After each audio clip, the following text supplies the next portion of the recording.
All right, guys, how far did you get? What did you do to start out? Maybe I should ask that question. Switch the x and the y. So you had x equals 3 plus y over 2y minus 7. Then what? Cross multiply. What way did you write it, Haley? Which way did you go first?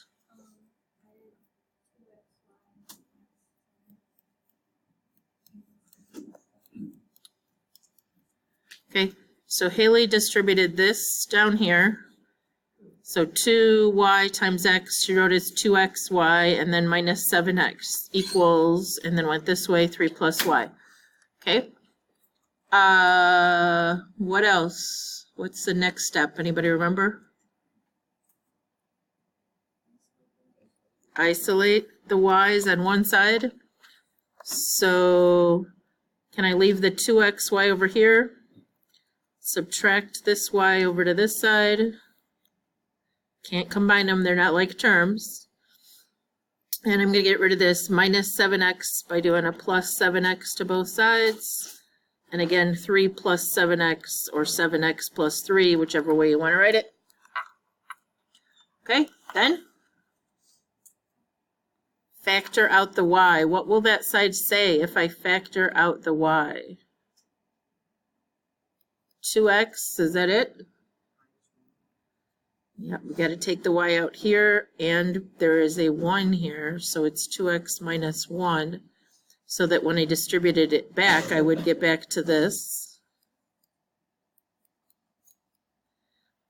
And then we do what? Last step, get the y by itself. We would need to, yes, why won't this scroll down here for me? Okay.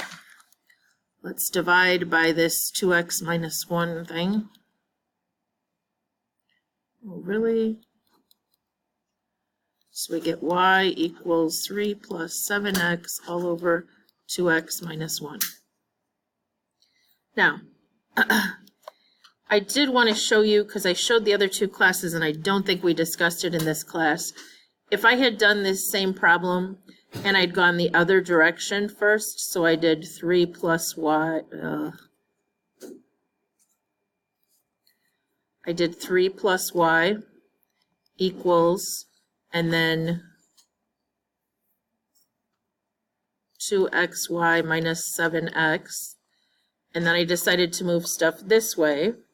Y minus 2xy equals, and subtract the 3 over here. So I'd have a negative 3 and a minus 7x. Then factor out the y.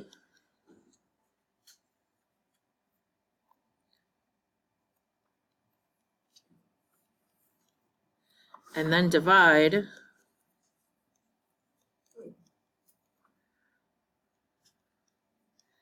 It looks very different, but that's because every sign has been changed, okay? These are equivalent, that's a negative 3. These are equivalent, they just have completely opposite signs. So either way that you do it, it's my job to figure out if it's equivalent to my answer or to the right answer, okay? Any questions about that? So I don't necessarily know on the answer key that you're going to match exactly the choice that we picked. All right, guys, so just a quick reminder. Everybody remembers that there's stuff expiring on Friday. Gave you a grade sheet last week. Today we're going to talk real quick about some exponent stuff. And this is going to go with the first page in the white packet. Okay? And then we're going to skip over and talk about the green sheet, which is old review stuff. All right. If b is a real number, variable, or algebraic expression, and m and n are positive integers greater than 1, then this is true. B to the 1/3 is the same as the cubed root of b. Does that seem familiar, guys? I didn't. This is not working. Okay, what is this line doing randomly in the middle? Oh, good Lord.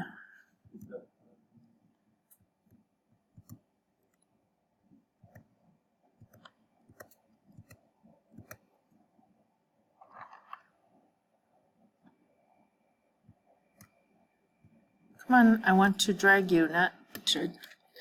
All right, so this is the cubed root of b. This example is the important one that we're going to see several times today. If you have like x to the 2/3, what two ways can you write that? Does anyone know? The 2 is on the x, yes, and the cubed root, or it is also equivalent to the cubed root of x quantity squared, okay? I think I have that on like 3 different slides today, so. These are exponent rules really fast. If you had an x squared times an x to the 5th, you'd get a what? Okay. If you had an x to the 12th over an x squared, you'd get 10. Everybody good? That 2 of them would divide out, cancel out, or whatever you want to say here. If you had an x to the 3rd to the 5th, you don't do the 5th power, you just do the 15th. Okay? If you have a 2 to the -3, it's 1 over 2 cubed, or 1/8. If you had an x squared over an x or a y to the -3rd, where does that belong? Yes. Okay. And if you had an x over y squared all to the -2, okay, so you're going to end up flipping everything. You'll end up with an x squared down here and a y to the 4th up here. All right. And anything to the 1 power is itself, and anything to the 0 power is just 1. All right. And again, this is the one we just went over, the one I'm most worried about today and in this chapter. They're going to ask us to do some things with fractional exponents, okay? Most of this lesson is review for like SAT kind of concepts. It isn't going to be used a lot in this chapter, but the idea of a fractional exponent does show up in this chapter. All right, so we're on worksheet 1, number 1. If I just rewrote this as a radical, can someone tell me what they would like me to write? 6 square x. Like 6th radical of x to the 7th, or it's read as the 6th root of x to the 7th. Now, we can leave it like that for this moment. Actually, 6 of those, that would make 7, right? And if we, whoops, this was a 6th root of, what happens when we do the 6th root of x to the 6th? Yeah, it's just an x. So that guy gets out of jail, as I like to say. He is a perfect 6th root, so he gets out and starts out on the outside here. And then we'd still have the 6th root of the one that was left. Now, we're going to learn again another thing today, that when you take an even root of an even power, even root of an even power, and you get an odd power, you're supposed to put absolute values there, but that is not something I'm going to spend a lot of time on. We are, but for now, I'm good with that answer. Okay, what about this one? 3 squared 2. The 3rd root of, okay, 4x. where do you want to put the 4th? Okay, if I put it there, I need something else though. Because the 4x, all of it would be to the 4th, right? Or I could say the 3rd root of 4x all to the 4th. Anybody know how that would simplify? If you did the 3rd root of 4x to the 3rd, then how many 4x's would be left over, guys? One of them. So what's the 3rd root of 4x to the 3rd? Just a 4x. And then we'd have the cubed root of, and there'd be a 4x left over in there. That actually would not require absolute values because it can be negative, because it's an odd. But I'm okay with even this, it's fine. We're not quizzing on that idea. This is the little slide that says, if you find an even root of an even power and the result is an odd power, you must use the absolute value to ensure the answer is not negative. It just means if I have an x to the fourth, no, let me try that again. If I have an x to the sixth and I say to take the square root, that's really this, right? Everybody's good, square root is 1/2, which would be this answer, okay? But this answer, an x to the third could be negative if x is negative, right? But if it started out up here, when I put a negative in and did it to the sixth power, it's going to become positive, and when I take a square root, it should be positive. So they would tell us we should put this to ensure that we have a positive. Because of how it started, it can't be negative. I'm not going to ask you that, so don't get nervous. All right, couple quickies. This just means what power? What root? Square root of 64n to the sixth. What's the square root of 64? 8. And the square root of n to the sixth, or just think about what this meant, you would do what? Yeah, to the third. Now, this is where that would apply because you had an even power and an even root, so it has to be positive. But again, don't worry about the absolute values. They may show up on the answer key somewhere, but if you don't have them, I'm not going to worry about it. Okay, this one, we can square first or cube root first. The order doesn't matter. What do you want to do first, guys? You want to square them first? Okay. What is 8m to the 9th squared? And then we'll worry about the cubed root. 8 squared would be, and we multiply exponents here, so we get 18.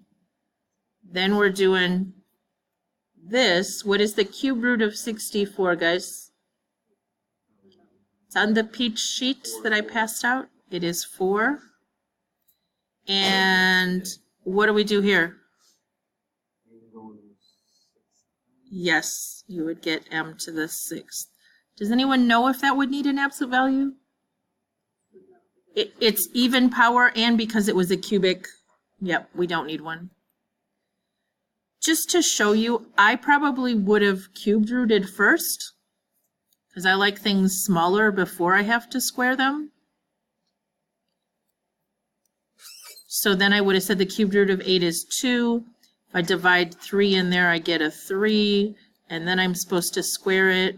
So I square that, and I multiply those exponents, and I get this.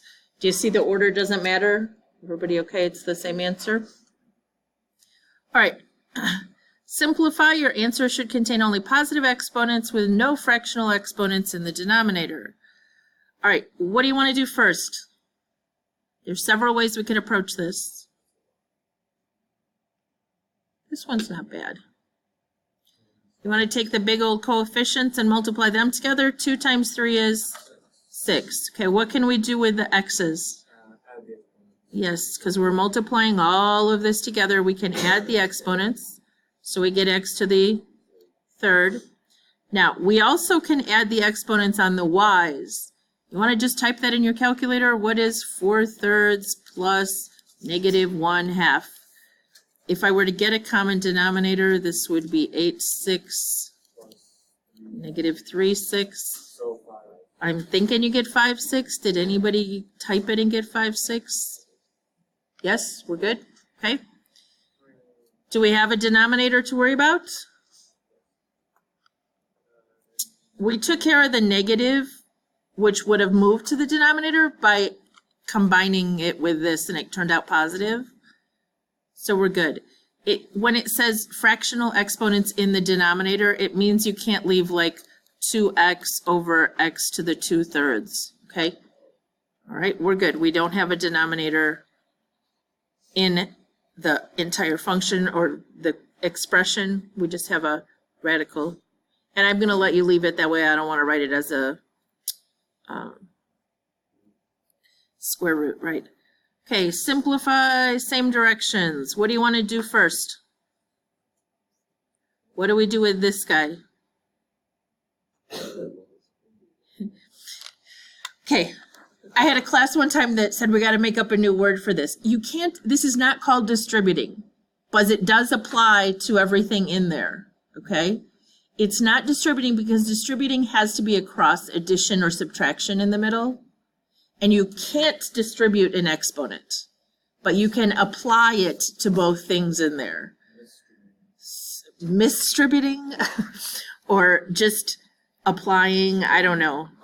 They sounded like they should, one class was sure they should come up with a new word for that, but Is there already a word for it? not really. I think applying it sounds okay. I'm gonna write it out like this, just for your notes on this example. It applies to both things that are in there, right, guys? Everybody good? So when I multiply this, I get x to the -3. Everybody good? -2 times 3 would be -6 divided by 2 would be -3. Back here, what happens when I multiply those exponents together? Yeah, I just get 1. And then the rest of the problem here, I kind of lost. I should have a times x squared y to the -2. Now what should I do? Yes, I should add my exponent powers because these are multiplied. So I get an x to the -1 and a y to the also -1, right? So final answer, if we don't have any negative exponents, how are we going to write that? 1 over x times 1. Perfect. Questions? There's some other orders you could have done that in, but you should end up with that same answer. All right, number 7 looks kind of short and sweet. What happens when I multiply these together? I get v to the 15 over 8 times u times v to the 3rd. Okay, can we add, what do we need to add together? 3 and 15 over 8. Is that 39 over 8, anybody? Okay, that's disgusting, but that's our answer.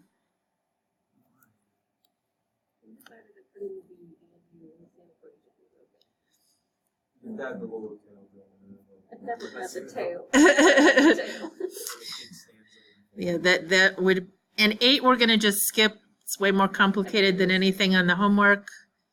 9, real quick, that -2 applies to everything in there, but we have a couple options.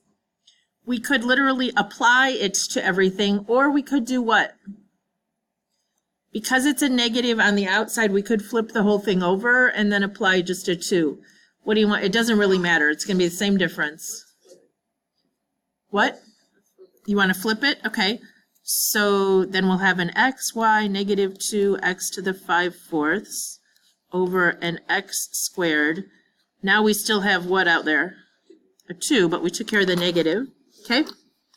Now you want to apply it to each of these items. So x times that guy will be an x squared times a what? Y to the -4th, good call, times an x to the 2 times 5 divided by 4 would be 10/4 or 5/2 if I reduce it. And I do have to apply it down here as well, so I get an x to the 4th. Okay, your call. What do you want to do next? You want to add the top x's exponents together? Okay, so 2 plus 5/2 would be 9/2. Now what? You want to move the y to the bottom? Okay. Which will make it a positive 4th power. As I used to chant in Intro to Algebra, cross the line, change the sign of the exponent, okay? Cross the line, change the sign. We crossed it, moved it down here. It's now positive. Now what? Yes, subtract these. 9/2 minus 4 is 1/2, and it's positive 1/2, so it goes where? On the top, because there was more of them up top, right? And then we have over y to the 4th. Yay! That got really small really quick. Because we added 2 and 5/2 right there, and that's where we got 9 seconds. Okay? It did turn out pretty nice in the end, right? Not bad. Oh, we got one more. Can you guys try this one on your own real quick? See what you come up with?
Did anyone get that?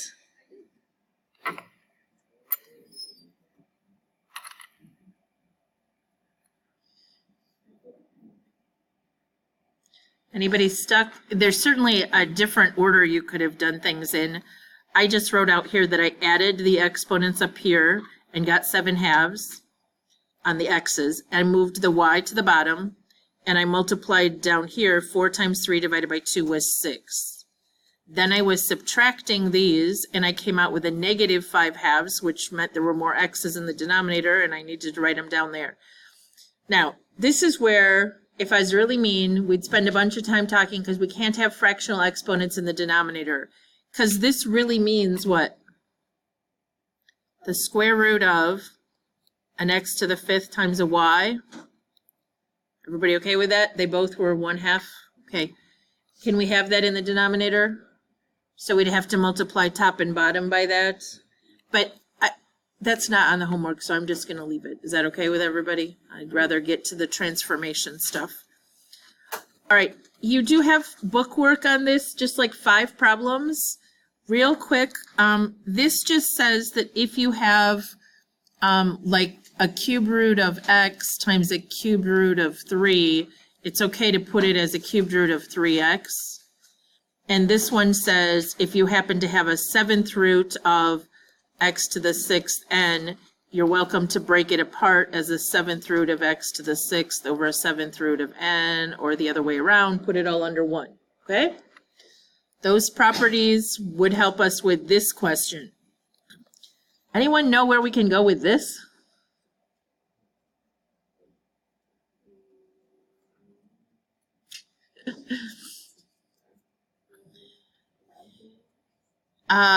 No. How about if we write them as exponents for a minute? This is 32 to the what? And this is 2 to the... Does anybody know anything about 32? It's a power of 2, right? Anybody know what power of 2 it would be? It's 2 to the 5th. So this is really a 2 to the 5th with a 1/10 on there. Okay, so replace that over a 2 to the 1/6. Is that looking a little bit better because now we have base of 2? What can we do with these guys out here? Multiply, so we get 2 to the 5/10 or 1/2 over 2 to the 1/6, and then we can do what? Subtracting, okay? What is 1/2 minus 1/6? 1/3. Okay, so there was more top or bottom? There's more on the top because it came out positive. So we end up with a 2 to the 1/3, which since it started like this, I assume they want us to write it as the cubed root of 2. I could have done it without the exponents.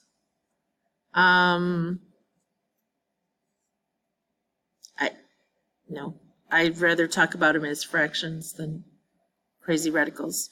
All right, this is really what you need to get out of this lesson, though. How can I simplify this?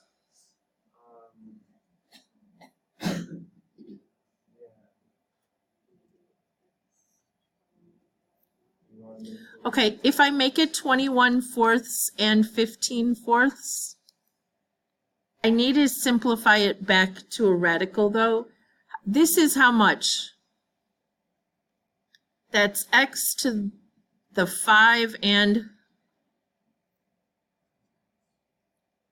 1/4. Is that 5 and 1/4, guys? And this is y to the 3 would be 12, so then would be 3/4 left. This is not necessarily the way I would explain this. But we have an x to the 5th and a y to the 3rd. And then we have two things that have what? A 4th root of. How much is left in here is an x and a y cubed. And this one would actually need some absolute values. But this is what I would have said. Okay, I would have said I can make that an x to the 20th with a leftover x, and I could make that a y to the 12th with 3 leftover y's. And then I'm allowed to take the 4th root. So the 4th root of this is dividing, so I get an x to the 5th. That guy got out of jail as an x to the 5th. The 4th root of this dividing makes it a y to the 3rd. That guy's out. Now these are leftovers because they're not divisible by 4.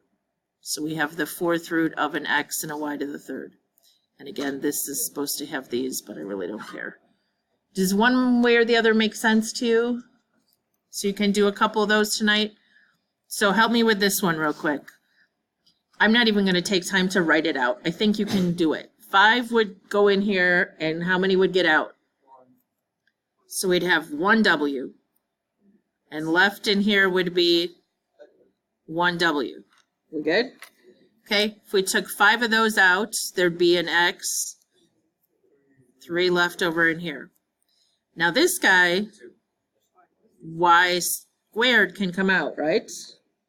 Okay, this guy, 2 can come out, but there would be 3 left over in here. So it's not as hard as you think, okay?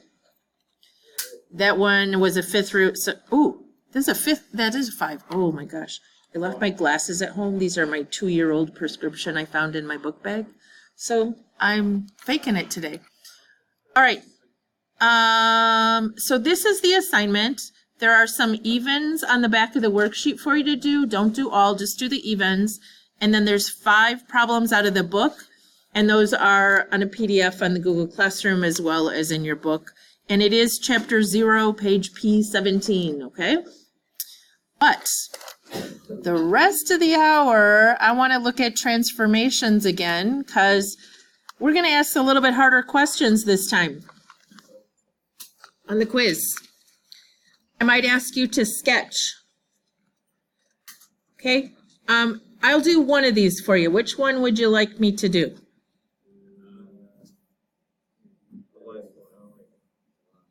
The last one? All right. What 2 things are happening on the last one? Reflect over which axis? And then up 2. Okay? Horizontal shift up 2. So if I were to just reflect it, you did those back in geometry, right?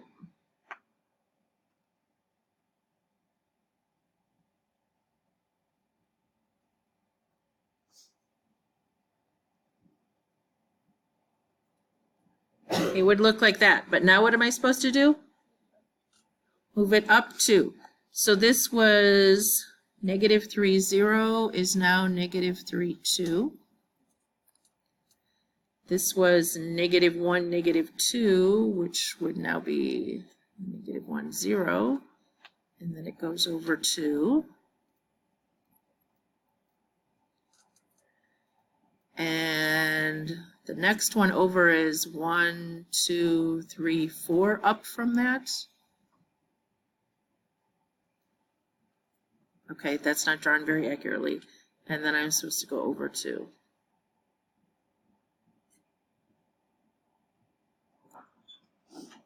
Sorry, that line right there isn't drawn very accurately, but everybody okay? So you can do it in 2 steps, just so your final answer is on there somewhere. I certainly could have done it on this one as a dotted and then a final one. What is this one going to do? The first one. It's going to flip it left to right and then shift the whole thing up 3. And this one? Yes, this is a vertical stretch. So all the Y's get doubled. And then it moves left 1. Whichever order, that order doesn't matter on that one. But remember, the intercepts aren't going to change for the X places it crosses X. All right, let's try those. These say determine if the pair function, for the pair, what transformations are occurring from the first to the second one.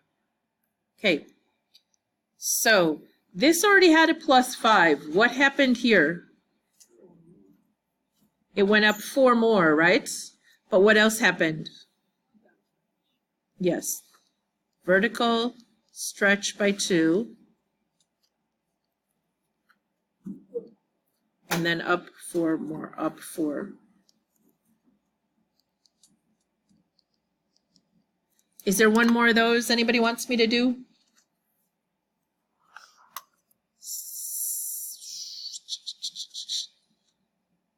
Oh, this one's kind of interesting.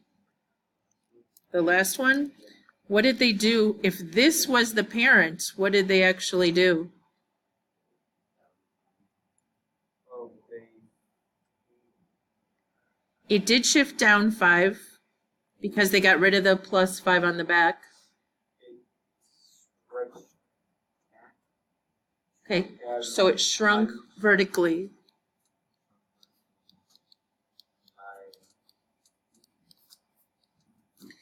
Yeah, I'm not so worried about the word. If you say by 2, it just means you divided everything by 2, which is the same as me saying by 1/2.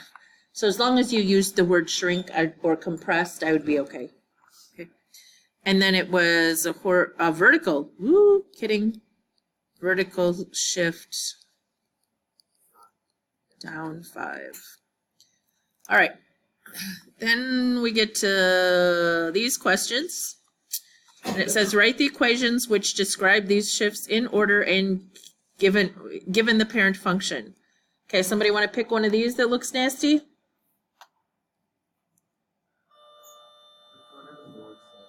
Number 11. Number 11, you think? Okay, vertical shrink of 1/2 would do what? Yes, 1/2 out in front. So we'd have y equals 1/2 x cubed. Okay, then it says up 3.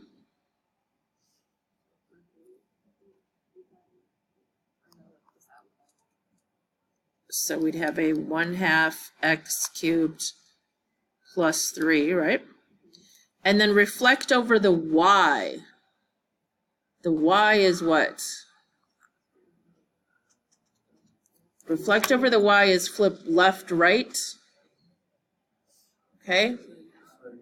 It changes x values. Has anything we've done so far changed x values? We did a vertical stretch, which changed y's, and we shifted the whole thing up 3, which changed y's. So,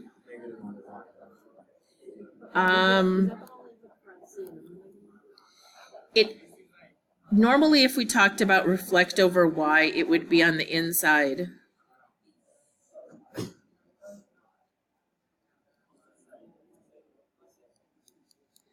Now, because this is being cubed, it actually is the same as if it were on the outside.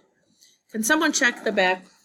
Sorry. Is that how this is written on the back for number 12? Or 11? Just kidding. Yeah. Yep. Okay. So this is a final answer for 11, not 12, by the way. I did not do 12. The answers are on the back. So it doesn't matter if you put a parentheses or not? You should. If it had been a different parent function, it would have had to be. It just so happens that if you cube -1, you still get -1. All right, last section. These are tricky. You're supposed to come up with 3 transformation, 2 for this one. I'm gonna skip that one. But let's see if we can figure out what 3 things would make this into this. Definitely a stretch. Okay. But what else? Reflect over y or x? And then it shifts. They're all across the line.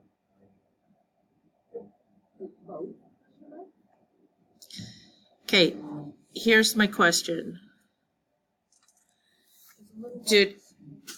Do the intercepts change? So by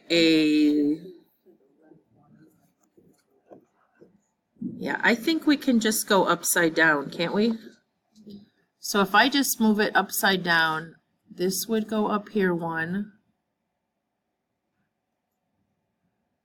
And how far up does that go? 6? So it would go down to here.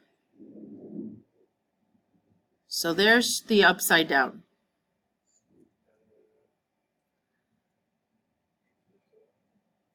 Okay? It's got to stretch, but it's also got to shift left, doesn't it? Because this was over at 1, 2, is it 3 left? And now it's at 1, 2, 3, 4 left. Yep, this intercept, right there. So how do we say 1 more left?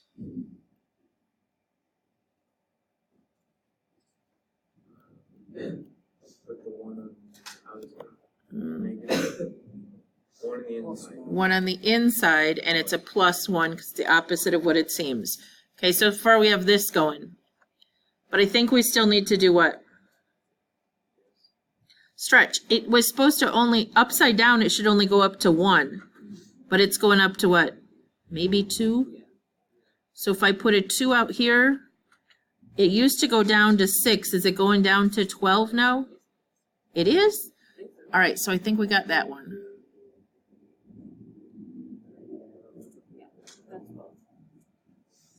Doesn't this look exactly the same size to you? So I think it's still this. I think it's the same size, but instead of shifting left 1, I think the whole thing did what? Yeah, went up. Can you figure out how many? Like the original one, when we flipped it, would have been to 1. So when we stretched it, it would have been to 2. So if it was normally at 2, how many more did it go up? 1, 2, 3, 4, 5 or 6-ish? I have +6. Okay. All right, so you try some of the rest of those? I am not going to make you identify the transformations like we just did on those on the quiz, but I could do it as matching. Do you know what I'm saying? I would do that as matching. Yep. All right. So tonight, work on this green sheet. It will be due in the homework check at some point, and then work on those problems that were here. A few in the book and a few on the worksheet.